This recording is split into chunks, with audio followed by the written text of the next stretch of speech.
Hello friends, this is Shyam Pathak and you are watching our YouTube channel Inspire with Shyam, Lighten the Darkness Yourself. Today we are going to see our new topic WH question part 2. In last video we saw WH question part 1, WH words, their meanings and when we have to use all these words. Today is part 2, very important part. So watch carefully and start your speaking asking WH question to your family members, friends and anywhere. But before that, if you are watching first time, don't forget to subscribe and share our channel. Let's move over today's topic. WH question part 2. या अगोदर आपण WH question part 1 बघितलेला आहे. आता या सर्व सिरीजमध्ये आपल्याला आम्ही एक जो भाग आहे तो नेहमी सांगणार आहोत, तिन्ही व्हिडिओमध्ये सांगणार आहोत. पण त्या अगोदर आपल्याला आणखी काय लक्षात ठेवावं लागेल, आपल्याला 12 टेन्स माहीत असेल तर आपण आणखी चांगल्या प्रकारे प्रश्न तयार करू शकता. त्याचबरोबर ऑक्झिलरी वर्ब्सचा यूज आणि V1, V2 आणि V3 या सर्व बाबींवर आम्ही आमचे स्पेशल व्हिडिओ बनवलेले आहेत. ते जर आपण बघितले तर आपल्याला WH क्वेश्चन बनवायला जास्त वेळ लागणार नाही किंवा आपल्याला कठीण जाणार नाही. तर सुरू करूया. रचना अगोदरचे व्हिडिओसुद्धा सांगितले की WH क्वेश्चनचा जो शब्द आहे तो अगोदर वापरायचा, त्यानंतर ऑक्झिलरी वर्ब वापरायचं, उर्वरित वाक्य आणि सर्वात शेवटी प्रश्नार्थक चिन्ह. हे यासाठी सांगित आहो की आपल्याला अडचण जाऊ नये आणि आपला हा सराव चांगला व्हावा. Today's our first WH word is what. What is used to take general information about anything which happened. एखाद्या घडलेल्या घटनेचं किंवा ती काय आहे हे समजण्यासाठी व्हॉट वापरतात. चला आपण आता व्हॉटचा प्रश्न तयार कसा करायचा बघूया. This is very simple sentence. Our first, Shyam is writing. Shyam नावाचा मुलगा रायटिंग करत आहे. आता याला आपल्याला व्हॉटने प्रश्न विचारायचा आहे. काय? आता सहज आहे, रायटिंग करत आहे म्हणजेच कोणतं तरी काम करीत आहे, म्हणजेच आपल्याला करीत आहे यासाठी प्रश्न विचारायचा आहे. आणि व्हॉटने तर आपल्याला विचारायचं आहे व्हॉट इज श्याम डुईंग आणि प्रश्नार्थक चिन्ह. आता इज ऑक्झिलरी वर्ब असल्यामुळे हे जसेच्या तसे घ्यायचे आहे, कारण ज्या ठिकाणी ज्या वाक्यांमध्ये ऑक्झिलरी वर्ब असतो तोच घ्यायचा आहे. आम्ही या अगोदरच्या व्हिडिओमध्ये हे क्लिअर केलं आहे की सिंपल प्रेझेंट आणि सिंपल पास्ट या दोन वाक्यांमध्येच फक्त आपल्याला ऑक्झिलरी वर्ब ओळखता येत नाही, तो आपल्याला त्या वाक्यानुसार ओळखून लिहायचा असतो. डू, डज किंवा डीड वापरायचं असते. नेक्स्ट सेंटेन्स बघू. आता यावर आधारितच हे सिंपल प्रेझेंट कंटिन्यूसचं वाक्य होतं म्हणून आपण याप्रमाणे बनवलं. याच्यात इज हे सहाय्यकारी क्रियापद आहे. Second is mummy made puranpoli. आता या वाक्यावरून आपल्याला काय बोध होतो, तर मेड आहे हे V2 आहे मेक या व्हर्बचं. V2 आहे मेक या व्हर्बचं आणि V2 म्हणजेच आहे सिंपल पास्ट टेन्स. आणि सिंपल पास्ट टेन्स असतो त्यावेळेस आपल्याला वापरायचा असतो डीड. हे आम्ही या अगोदरचेही व्हिडिओ क्लिअर केलेला आहे. पार्ट 3 मध्ये सुद्धा करणार आहोत आणि पार्ट 2 मध्ये सुद्धा करत आहोत की जेणेकरून आपल्याला लक्षात राहावं आणि सराव व्हावा. मेड आहे म्हणजेच V2 आहे आणि V2 जेव्हा असतो तेव्हा सिंपल पास्ट आपल्याला डीड घ्यावं लागते. म्हणून व्हॉट डीड मम्मी मेक आणि प्रश्नार्थक चिन्ह. What did mummy make. आता या ठिकाणी मेड V2 असल्यामुळे डीड आला आणि हे जो मेकचा V2 होता या ठिकाणी तो मेक झाला, कारण त्याचं भूतकाळी रूप आपण डीड हे या ठिकाणी घेतलेलं आहे. ही अत्यंत महत्त्वाची गोष्ट आपल्याला लक्षात ठेवायची आहे. त्यानंतर हेच वाक्य आपण दुसऱ्या पद्धतीने सुद्धा करू शकतो, परंतु पहिलं हे फॉर्मली आहे आणि व्याकरणदृष्ट्या असं विचारलं जातं. हे सुद्धा आपण स्पीकिंगकरिता किंवा इतर ठिकाणी आपण असं हे बनवू शकतो. बघा कसं, व्हॉट मम्मी मेड. या ठिकाणी डीड घेतलं नाही, परंतु पुन्हा जो मेड शब्द आहे तोच घेतला, मग मेक घ्यायचं काम नाही, असं आपल्याला या ठिकाणी लक्षात ठेवायचं आहे. हा होता आपला पहिला वर्ड व्हॉट. आता आपला दुसरा आहे व्हॉट काइंड ऑफ. कशा प्रकारचे, कशा प्रकारच्या, कशा प्रकारची, कशा प्रकारचा एखादा इव्हेंट आहे, कशा प्रकारची घटना घडली असं जेव्हा विचारतो त्यावेळेस व्हॉट काइंड ऑफ आपल्याला वापरायचं आहे. बघा कसं. Example, you will give me suggestion to join duty. तू मला जॉबवर जॉईन होण्याचं सजेशन देशील. याच वाक्याचा आपल्याला प्रश्नार्थ करायचा आहे. याला आपल्याला व्हॉट काइंडनं प्रश्न विचारायचा आहे. तू मला कशा प्रकारचं सजेशन देशील, तर आपल्याला बनवायचं आहे what kind of suggestion you will give me. तू मला कशा प्रकारचं सजेशन देशील. This is our second sentence. Our next sentence is and next WH word is what time. याचा अर्थ होतो कधी. निश्चित वेळ अनपेक्षित असते. To know the exact time we ask we use word WH word what time. याचा प्रश्न बघू आपण. सेंटेन्स आहे साधं. You came yesterday. तू काल आलेला होता. केम, कमचा सेकंड रूप झालेला आहे केम, म्हणजेच हे वाक्य सिंपल पास्टचं आहे. आणि असं वाक्य जर आपल्याला ओळखता आलं तर आपण सहज आणि सोप्या पद्धतीनं WH क्वेश्चन बनवू शकतो. म्हणून आम्ही म्हटलेलं आहे की टेन्स माहीत असणं आवश्यक आहे. त्याचप्रमाणे ऑक्झिलरी व्हर्ब आणि V1 V2 माहीत असणं आवश्यक आहे, ज्याच्यावरून आपण वाक्य ओळखू शकतो. यू केम यस्टरडे, तू काल आला होता. आता बघा, याचं बनवताना केम असल्यामुळे आपल्याला घ्यायचं आहे V2 आहे, म्हणजेच आपल्याला घ्यायचं आहे did. What time did you come.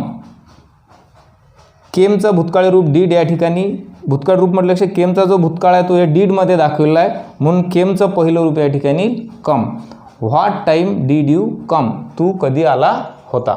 Okay, this is our third. Now our fourth WH word what about. कसं, कसे. एखाद्या घटनेची 1-2 शब्दात माहिती घ्यायची असेल तर यावेळेस आपण व्हॉट अबाउट असं विचारतो. जसे की तुझ्या घराचं कसं चालू आहे, तुझ्या मुलांचं शिक्षणाचं कसं सुरू आहे, तुझ्या लग्नानंतर कसं सुरू आहे, हे जे असतात आणि ज्याचे आन्सर वेल, फाईन, गुड असे येतात त्याबद्दल बघा. What about your education. आपण आपल्या मित्राला विचारत आहोत तुझ्या शिक्षणाचं कसं सुरू आहे. एज्युकेशननंतर होम असेल, त्याचा जॉब असेल, त्याच्या कंपनीबद्दल असेल, बिझनेसबद्दल असेल, पॅरेंट्सबद्दल असेल, हे आपण आपल्या मित्राला विचारत आहोत. किंवा आपण त्याच्या मुलासाठी सुद्धा विचारू शकतो वाक्य विस्तृत करून.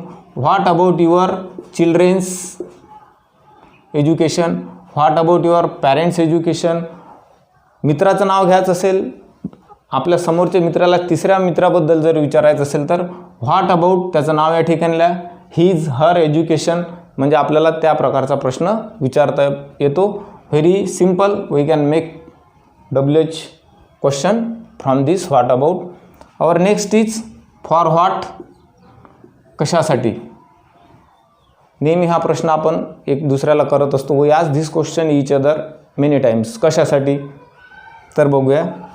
सेंटेन्स आहे यू वेंट राजस्थान. या ठिकाणी सुद्धा सिंपल पास्ट आहे. गो वेंट, गॉनमधला वेंट आहे म्हणजेच V2 आहे आणि V2 आहे म्हणजेच सिंपल पास्ट टेन्स आहे. You went Rajasthan. तू राजस्थानला गेला होता असं आपल्याला माहीत झालं. मग आपण सहज विचारू तू कशासाठी गेला होता. तेव्हा आपल्याला विचारायचं आहे for what did you go Rajasthan. वेंटचं भूतकाळ दाखवणारं डीड आल्यामुळे वेंटचं पहिलं रूप गो या ठिकाणी आलेलं आहे. याला अशा प्रकारे सुद्धा विचारू शकतो. डीड वापरायचं काम नाही आहे. For what you went Rajasthan. मग V2 वेंट वापराल तर डीड वापरायचं काम नाही आणि डीड घ्याल तर V1 घ्यावं लागेल. आवर नेक्स्ट इज ऑन व्हॉट. कोणत्या वस्तूवर असं विचारायचं आहे. जसे की घरावर, झाडावर, बेंचवर, खुर्चीवर, छप्परवर असे जे प्रश्न आपल्याला विचारायचे असतात. When we want to ask this type of question we have to use on what. कोणत्या वस्तूवर. Okay. Our example is birds sit on tree. पक्षी झाडावर बसतात. This sentence is related simple present टेन्सचं वाक्य आहे, म्हणूनच ह्या ठिकाणी आहे सीट. आणि आता सिम्पल प्रेझेंटमध्ये हा नियम आम्ही अगोदरचे व्हिडिओ सांगितला आहे, पुढचे व्हिडिओ सांगू आणि इथेही सांगत आहोत. सिम्पल प्रेझेंटमध्ये जेव्हा V1 असतं तेव्हा आपल्याला WH क्वेश्चन तयार करताना डू वापरायचं आहे. ज्यावेळेस करता असतो आय, वी, यू, दे आणि अनेकवचनी नाम. तर या ठिकाणी बर्ड्स आहे म्हणजे हे अनेकवचनी नाम आहे, म्हणून आपल्याला घ्यायचं आहे on what tree do birds seat. पक्षी कोणत्या झाडावर बसतात. आणि याच ठिकाणी जर करता एकच असता बर्ड्स कोणताही, तर त्या आपला डूच्या ऐवजी आपल्याला असतं डज, कारण ही शी इट व एकवचनी नाम असल्यास आपल्याला डज घ्यावा लागतो. Our next WH word is what in. कशाच्या आत. आपण बरेच वेळ म्हणतो कशाच्या आत उभा होतास, कोणत्या हॉटेलमध्ये थांबला होतास, कोणत्या मंदिरात थांबला होतास, म्हणजे कशाच्या तरी आत, कोणत्या घरात. अशा वेळेस प्रश्न विचारण्यासाठी we may use what in. नाव sentence is you are in temple. हे सेंटेन्स आहे की तू मंदिरात आहेस. आता या वाक्याला आपल्याला विचारायचं आहे तू कशाच्या आत आहेस. Then we can use what temple are you in. आता वरचं जे सेंटेन्स आहे आपलं ते आहे प्रेझेंट टेन्समधलं यू आर इन टेम्पल, तू मंदिरात आहेस. याचं झालेलं आहे what temple are you in. Okay, हेच वाक्य जर आपल्याला भूतकाळात विचारायचं असेल तर what temple was you in. आणि येथे ज्याला आपण विचारत आहे तो हा यू एकवचनी असेल तर आर आणि वाज हे या ठिकाणी बरोबर आहे. एकवचनी असेल तर भूतकाळासाठी वाज बरोबर आहे. आणि हे जर अनेक वचन असतील यू तर आपल्याला विचारावं लागेल where. What temple were you in. तुम्ही कशाच्या आत होतात, कोणत्या मंदिराच्या आत होतात. तर अशा प्रकारे आपण हे बघितलेलं आहे व्हॉटवर आधारित 7 WH question. Now we are gonna to see our next WH word. Okay, now we are going to see next WH word. Our next word is who. कोण. To know the person who is subject. तो कर्ता कोण आहे एखाद्या घटनेचा, त्यासाठी आपल्याला who हा शब्द वापरून आपण प्रश्न तयार करू शकतो. Now we are going to explain.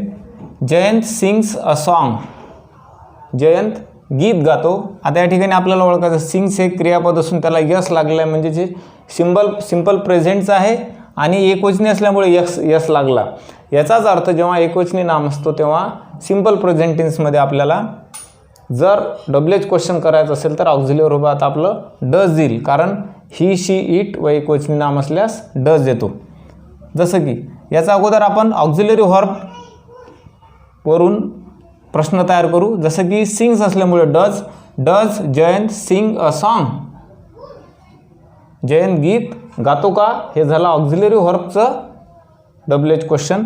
याचंच हे झालं ऑक्झिलरी व्हर्बचं क्वेश्चन. याचं जेव्हा WH क्वेश्चन तयार करायचं असतं तेव्हा आपल्याला विचारावं लागेल who does sing a song.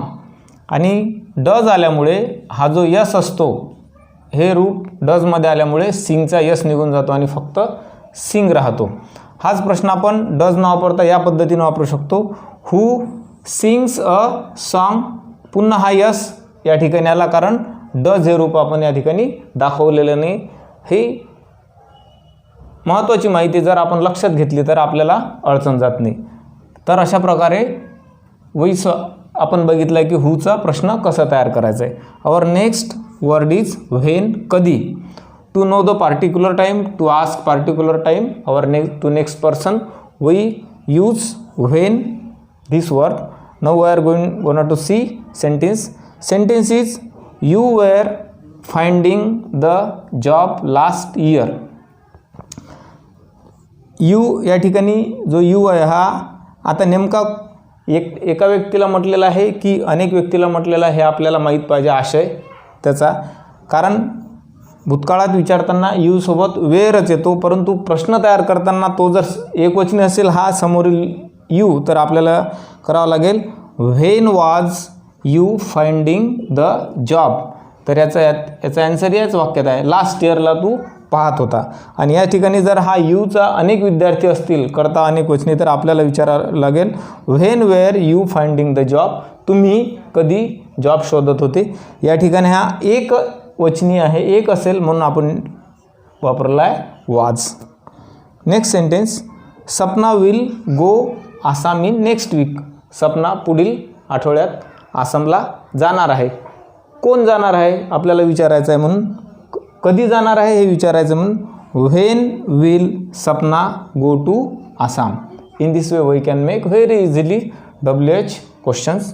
and our today's last is why. का कारण to ask reason, to know the reason, we generally ask this question. तू हे का केलंस, कशासाठी केलंस, पाहणे, हे सर्व आपलं जो एक स्वभाव आहे दुसऱ्याला प्रश्न विचारणे, that is why. First sentence is scientist have been studying of moon. शास्त्रज्ञ चंद्राचा अभ्यास करीत आलेले आहेत. आता हे जे सेंटेन्स आहे हे आहे प्रेझेंट परफेक्ट कंटिन्युअस टेन्सचं वाक्य.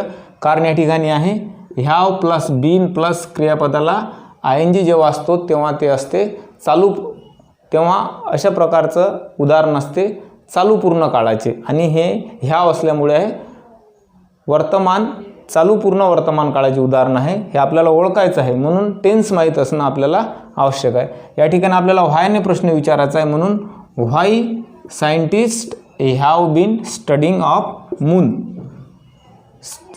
शास्त्रज्ञ चंद्राचा अभ्यास का करीत आलेले आहेत. Next is Indians had been fighting against British. भारतीय ब्रिटिशांसोबत लढत आलेले होते. म्हणजे हे सुद्धा भूतकाळातच सुरू झालेलं आहे आणि भूतकाळातच ही क्रिया संपलेली आहे. आणि या ठिकाणी सुद्धा हॅड प्लस बीन प्लस क्रियापदाला ING म्हणजेच हे वाक्य आहे पास्ट परफेक्ट कंटिन्युअस टेन्स, म्हणजेच चालू पूर्ण भूतकाळाचे. हे जर ओळखता आलं तर आपल्याला या ठिकाणी व्हायने विचारू शकतो why Indians had been fighting against British. भारतीय ब्रिटिशांसोबत का लढत आलेले होते, असा प्रश्न आपण यावरून करू शकतो. So friends, in this way today we saw what and all this words and their use, how to make WH question from them. Hope that you will study it, you will practice it and ask question to every members on which contact you will come. जेव्हा जेव्हा तुम्ही ज्या ज्या लोकांच्या संपर्कात याल त्या लोकांशी जर बोलायचं असेल तर आता आपण निश्चितच बोलणं सुरू करा. आणि जे प्रश्न आपण विचारायचे आहेत जेव्हा आपण गोंधळत होतो तेव्हा आता बऱ्याच अंशी तुम्ही विचारू शकता, तर विचारणे निश्चितच सुरू करा. Thanks for watching our videos. Thanks for staying with us, and don't forget to watch next video about WH question part 3. Till then, bye bye.